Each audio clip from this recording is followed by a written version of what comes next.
ગત 25 નવેમ્બર 2025ના રોજ ફરિયાદી શ્રી આરીફ બેન નાઓ આવેલ હોય કે તેમની સગીર વયની દીકરી ગુમ થયેલ છે, જેના અનુસંધાને ગુનાની ગંભીરતા સમજી લિંબાયત પોલીસ સ્ટેશને તાત્કાલિક સદર અપહરણ અનુસંધાને અપહરણનો ફરિયાદીશ્રીની ફરિયાદના આધારે ગુનો દાખલ કરી અને તપાસ ચાલુ કરેલ.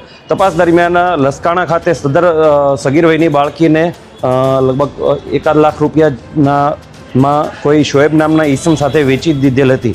જે અનુસંધાને શોએબ તેમજ આરોપીઓ જે જૂના અગાઉ પણ 2 આરોપી પકડાઈ ગયા છે તે પકડી પાડેલ હતા.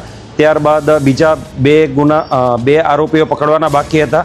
એક તો ફરજાના અને તેમના દિયર, એ જે બંનેને પકડવાના બાકી હોય, જેથી મહેરબાન પોલીસ કમિશનર શ્રી તેમજ સંયુક્ત સેક્ટર 1 સાહેબ, ઝોન 2 સાહેબ, એસીપી ડી ડિવિઝન સાહેબ નાઓ તરફથી વોન્ટેડ આરોપીઓને પકડવા માટેની ડ્રાઈવ રાખવેલ હોય, જે અનુસંધાને સદર આરોપીઓને લિંબાયત પોલીસ સ્ટેશન તરફથી ટેકનિકલ વર્કઆઉટ અને હ્યુમન ઇન્ટેલિજન્સના આધારે સદર આરોપીઓને અંકલેશ્વર જિલ્લાના ખરોડ ખાતેથી સદર આરોપીઓને પકડીને કાયદેસરની કાર્યવાહી કરવામાં આવેલ છે.